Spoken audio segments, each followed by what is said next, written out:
Good morning. Hope you guys are doing well.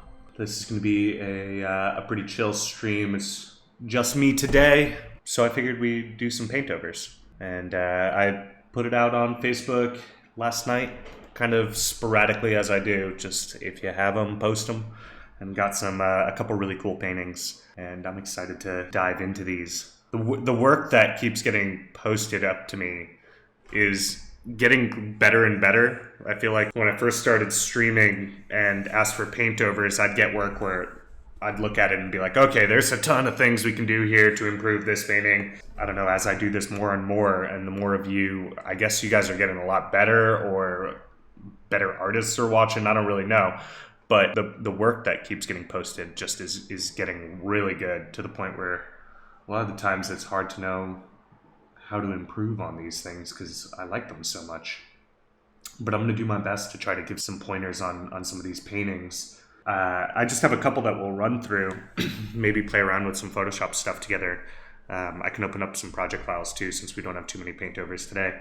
So with that, I'll start with this paintover. This painting is from Dimitri Milhos, and I'm probably pronouncing that horribly wrong, so I apologize. I friggin' love this painting. I think it's friggin' dope.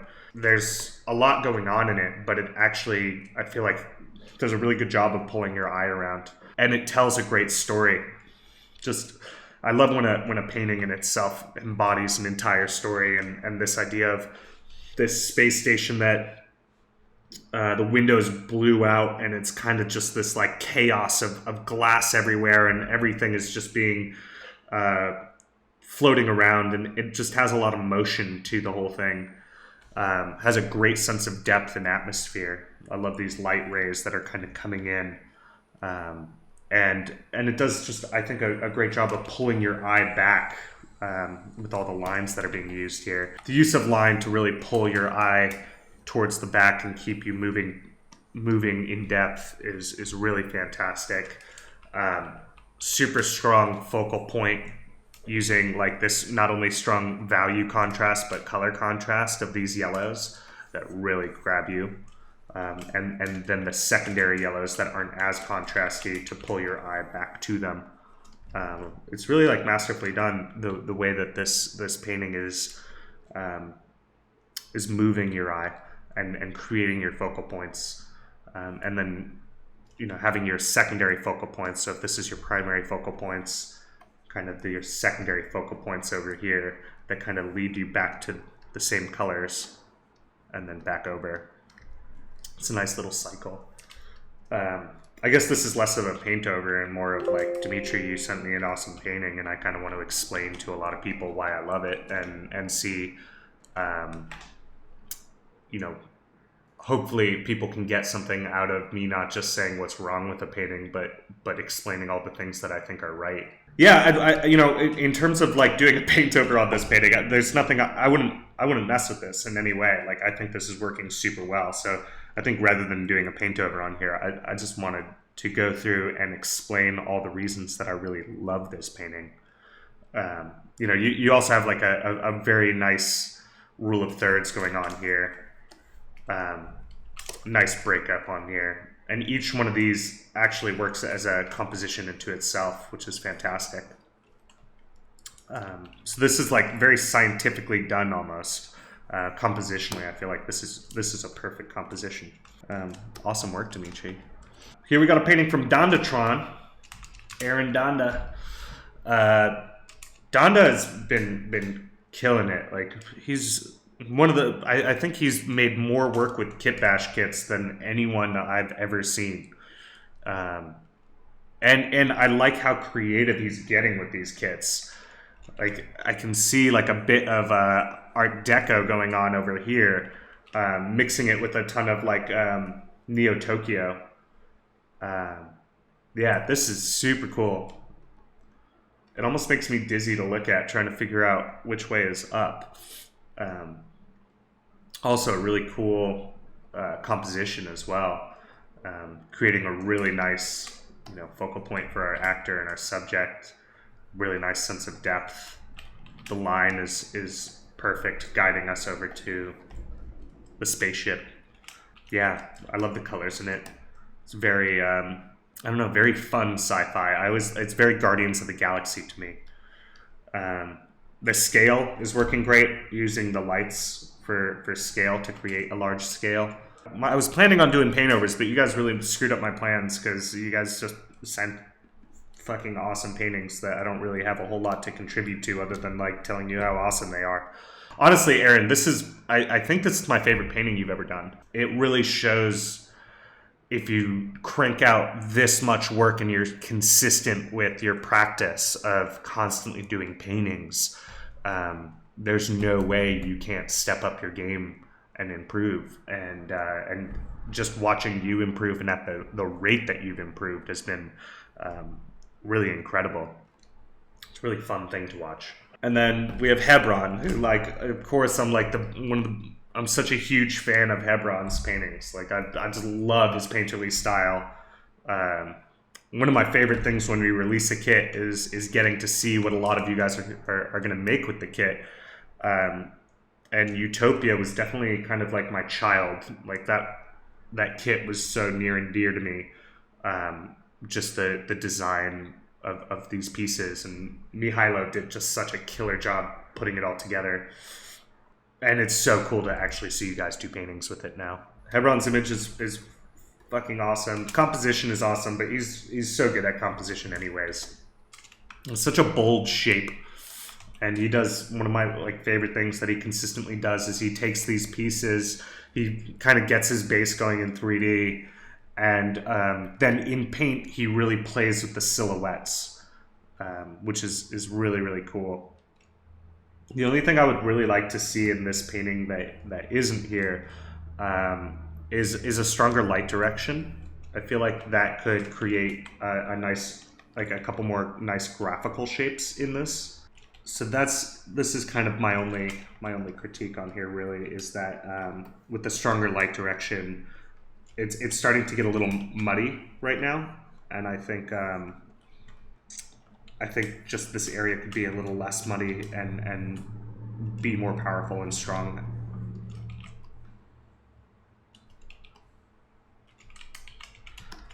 And I think just by sharpening up those lighting and those points,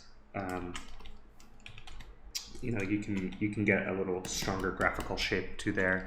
And help the silhouette, not just in terms of overall shape, but get a little more contrast in the highlight versus shadow areas. And I think that would help this.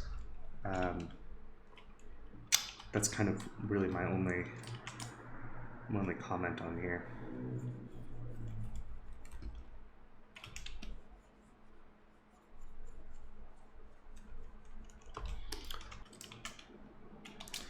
And perhaps seeing if there's something we could do to add a little bit more contrast from the sky, because right now it's blending in quite a bit, and I think that you know we're starting to lose some of those really beautiful graphic shapes that Hebron put in here, and I don't think it's that much work to make a couple adjustments to really pop them out.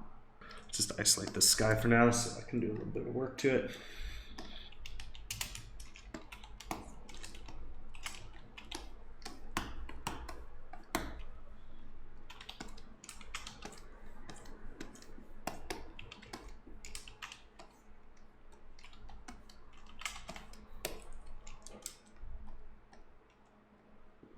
Just something to give a bit more of that shape language.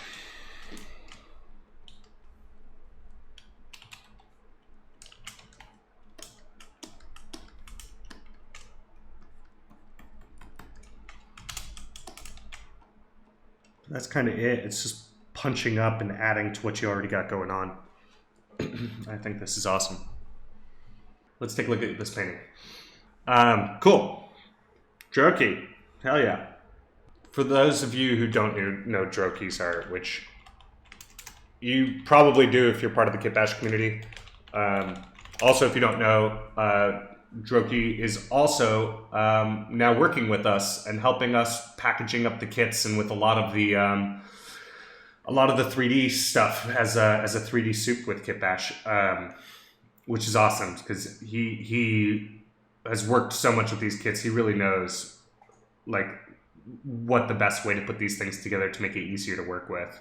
And I just want to give him a shout out and also say that like the work he did with the Art Deco kit pisses me off to no end because it's all the paintings I wanted to do with Art Deco and wasn't able to.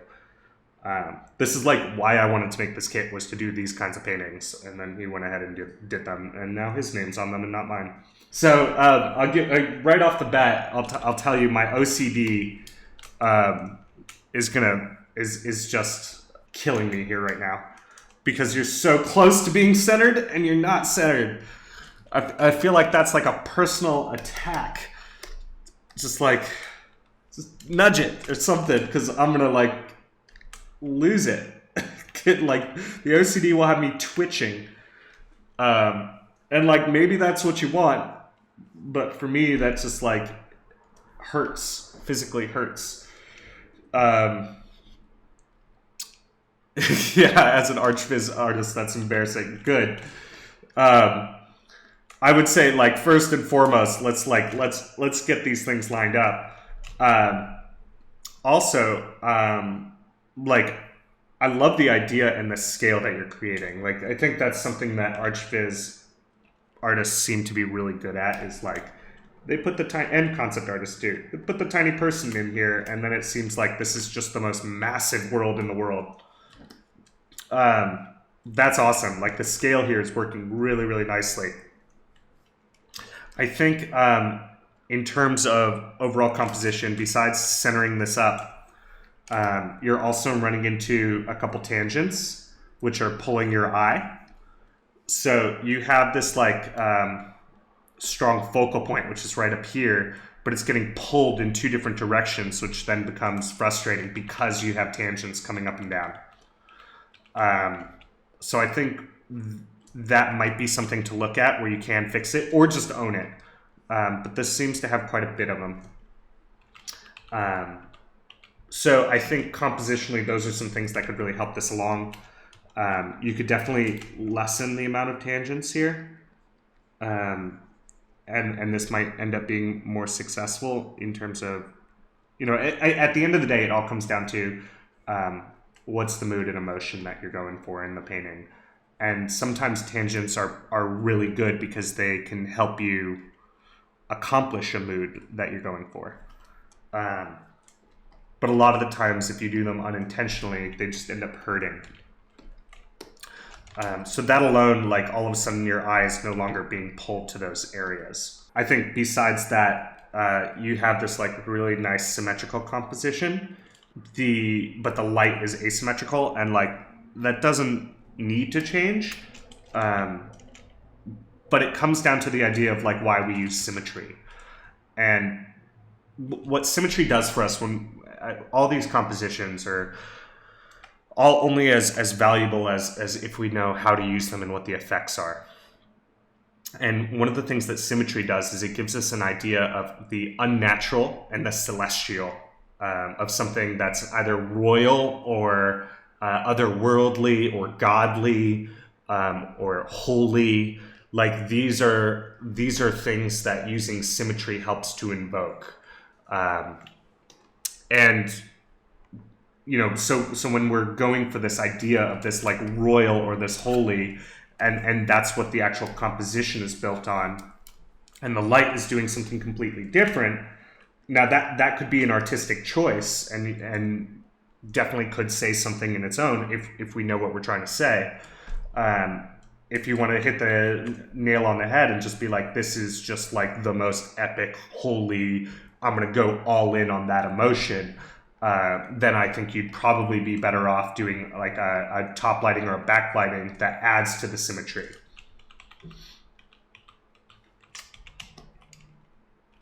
So if you did here.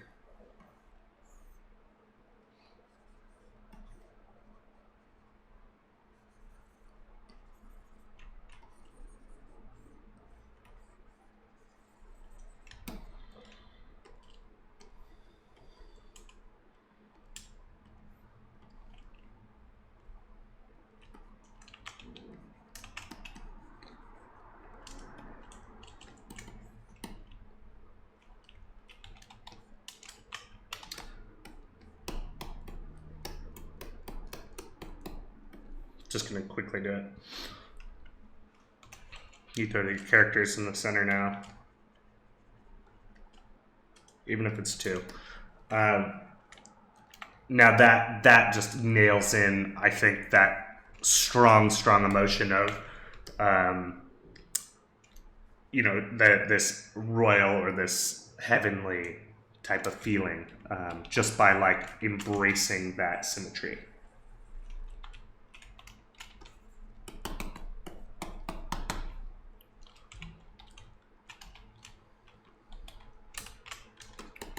We have this. The other thing that's going to be going on here is, you know, clearly, like, by doing this strong contrast that you have in the original painting, you're creating a focal point of these characters and then balancing that with this giant empty space and the silhouette of this structure. That's like a really nice, that's a nice balance to the image. Like this versus this is really nicely balanced. If you were to add something here going on in the background, that kind of creates a nice, like a 1, 2, 3 read that then creates the loop for your eye. Yeah, so that's just something else that you could do. You know, adding one other symmetry point or one other focal point down here that is not as strong as the characters or the peak silhouette could give you a 1, 2, 3 read. Again, this all depends on the story that you're trying to tell within an image, but that would be my instinct here in order to keep the eye moving even more.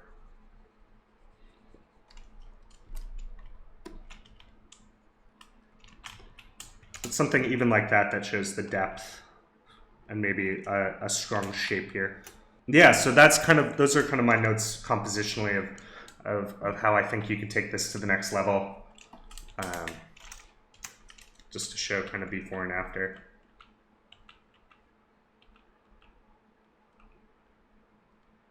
Yeah, this is gonna be cool though. I'm super stoked for this. It's badass. Let's see, Chris Boyan sent over an image. Let's take a look at this. Boom, there we go. Awesome, Boyan. Cool. So a little nighttime painting, a little bit of dusk going on right now. It looks almost like the that moment in the night when day's just about to break, but hasn't yet. And I don't know if that's what you're going for, but it looks like when the sky's illuminated, but the sun hasn't quite broke the horizon yet. Nighttime paintings are a little tough because there's what you see at night, and then there's Hollywood nighttime lighting. And those are like 2 very, very different kinds of things. And let me see if I can pull up like an example. So, old painting type of thing. But see how like illuminated this actually is? Especially when you're doing day for nights, we're using strong directional light that we're almost cheating as a moonlight. And we're illuminating atmosphere more than we should. We're playing with saturation and cool tones in order to get the feeling of night, rather than actually what happens at night, which is just the lack of sun that just turns everything dark, and then like an ambient light that's coming from the streets, bouncing off the sky, and giving us enough of a definition to be able to see everything.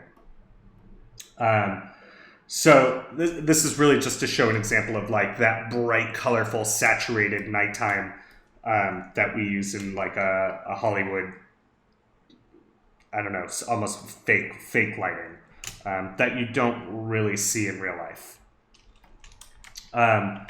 Now, it looks like this painting is trying to go for like the more realistic, which is good, which is awesome. But it's like an important distinction to make when you start doing a nighttime painting, is whether or not you're going for Hollywood lighting or like real lighting.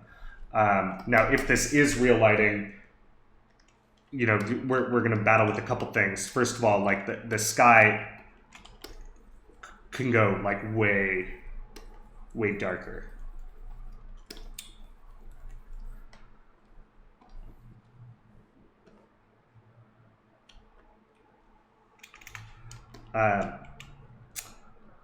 And then, well, and it really depends on whether or not you're in like a rural area or a big city. But either way, then you'd have that kind of horizon light if you're getting that glow from the city. Like no matter what, if you are gonna light this for night, you're gonna have that lighter horizon. Then that comes into the idea of how do you justify the light that's hitting this building. Now you can cheat this as moonlight. We can knock it down a couple pegs. But if we are going to do like something like that, starts to feel, for me, it starts to feel a little more nighty. But then the other thing we run into is just getting these lights to actually affect everything, and you're starting to do this nicely with like the highlights that we're getting out of these lights. But then, you know, it's about the consistency then. Like, where's all these this highlight coming from? Is this coming from the moon? Then why is it shining hotter or brighter than over here if that's like a giant source light? So I think in order to like push this further in terms of a nighttime painting, it's just going to come to like playing the actual lighting of the plate, and trying to like get that as accurate as possible and using photo reference to match to. That's color balance stuff of just like getting this into a more nighttime feel. The next thing is composition. Right now, all the lines of the image and the contrast points here are guiding our eye back here. But then we don't have anything back here to catch our eye. There's no payoff. We've taken the eye on a journey here and then given it nothing. And I think that's one of those places where like this image could become a lot more engaging if we did give it something. So let me just pull an image and drop it in here to kind of show what I mean.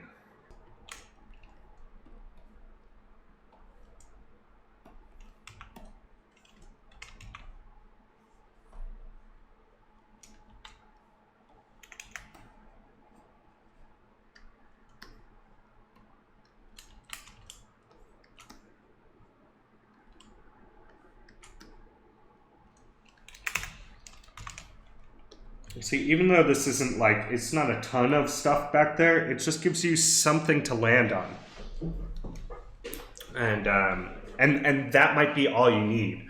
It's just something to go, okay, this is what I'm, like, this is the actual subject matter of the painting.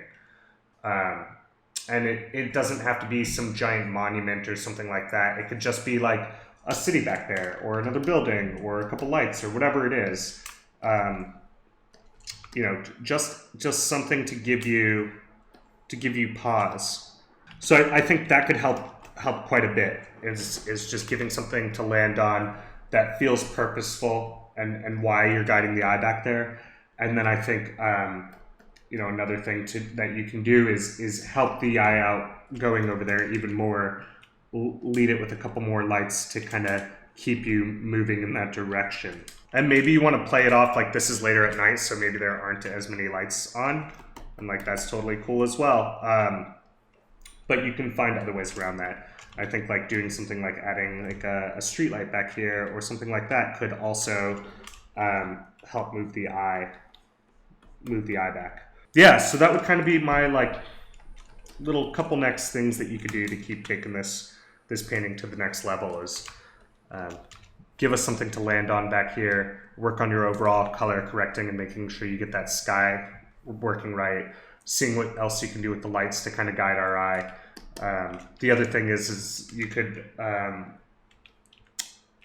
you could do something more in this foreground, I think, and whether or not that's just playing with like light coming in, like a off-screen street light type of thing or something else, but right now you're not even using this whole side of the canvas, and I feel like you could do something more with it.